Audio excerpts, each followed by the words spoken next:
It was a chilly harmattan morning in the sleepy town of Umuozela, tucked deep within Anambra State. The villagers were already gathered at the town square, awaiting the breaking of kola by the oldest man, Pa Agbana. They had come to hear the verdict of the gods concerning the mysterious events that had begun to plague their community. But just before the ritual began, a strange figure appeared at the edge of the village. He was barefoot, with a torn, faded shirt clinging to his bony frame. His face was gaunt, his beard overgrown, and his eyes bore the look of a man who had seen the underworld. People stopped in their tracks, blinking, whispering.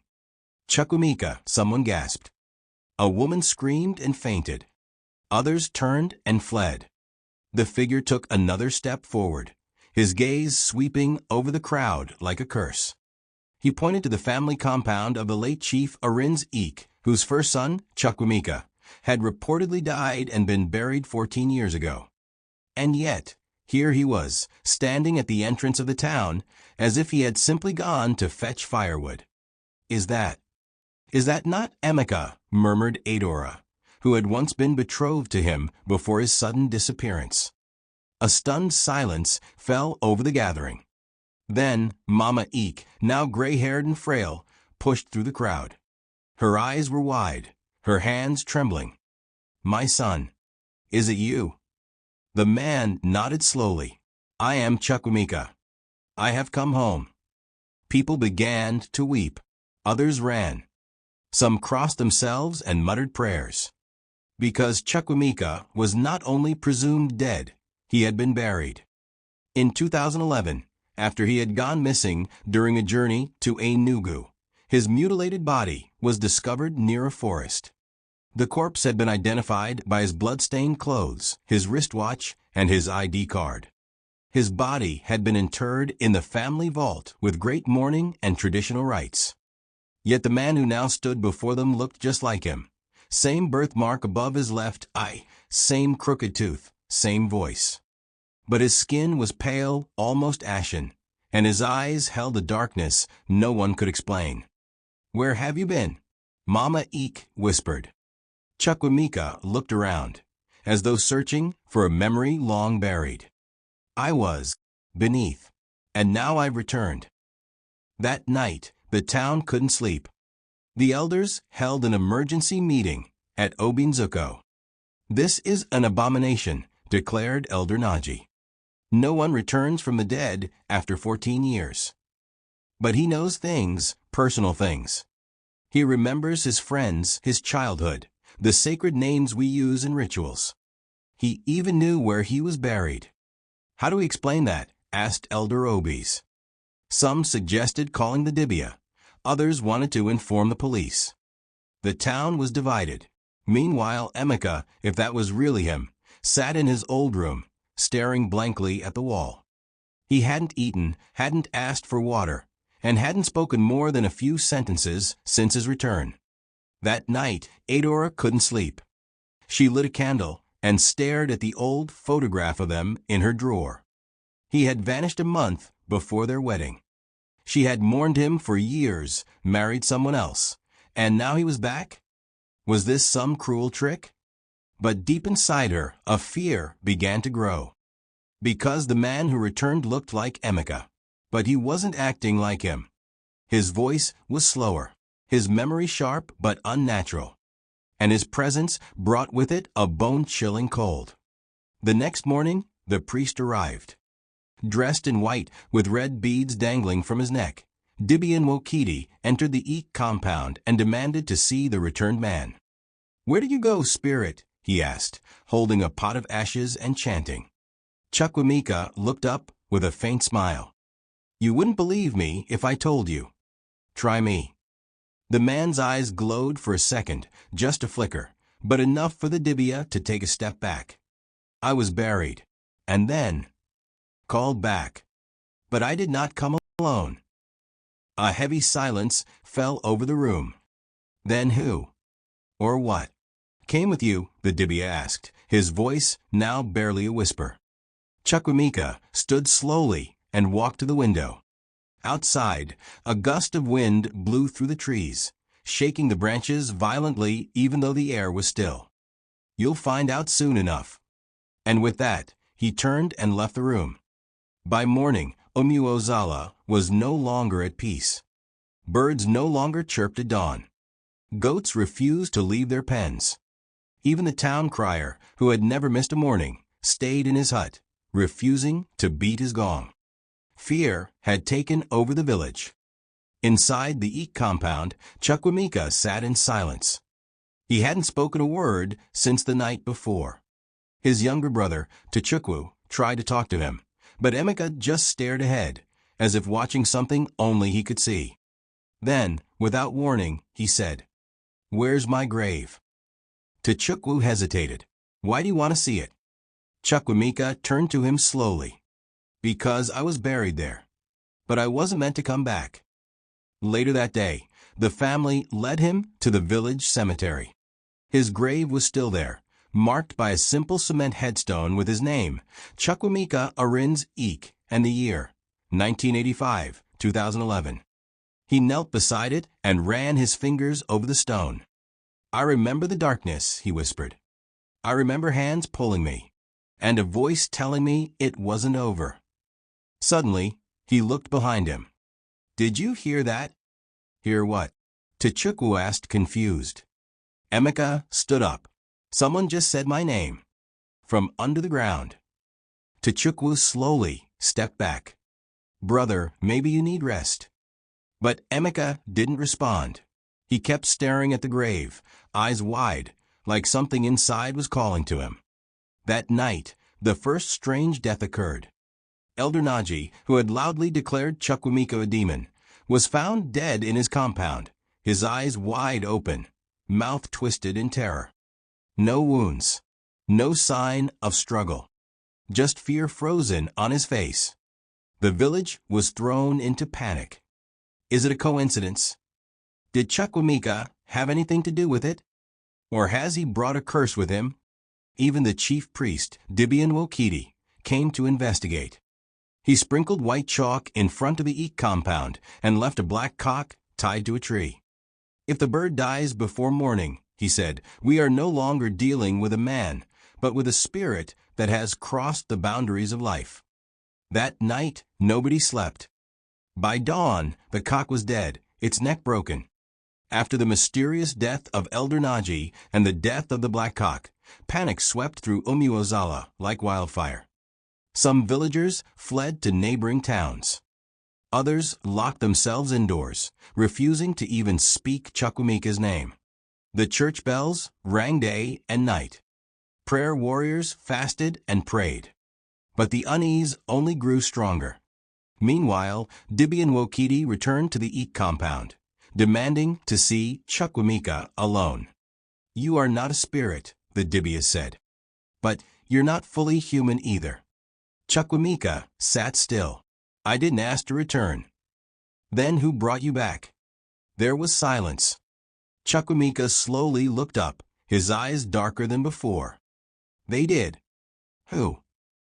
"The ones in the forest. The ones that live where the dead never sleep."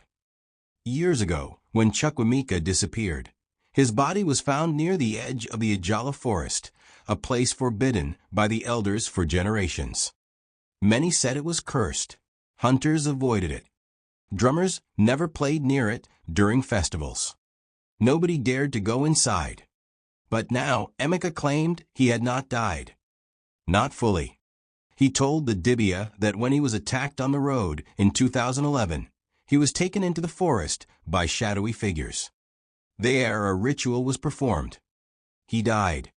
And then something strange happened. He woke up in a pit, surrounded by whispers. He couldn't move, couldn't speak. But he was aware. Trapped between the world of the living and the dead. 14 years passed like a single night. Until a voice called him. A voice that said, "It's time." The Dibia left shaken. That night, 3 more deaths happened in the village. A young girl died in her sleep. A palm wine tapper fell from a tree, his neck twisted backwards. And a woman was found on the road, her eyes missing. All 3 had one thing in common.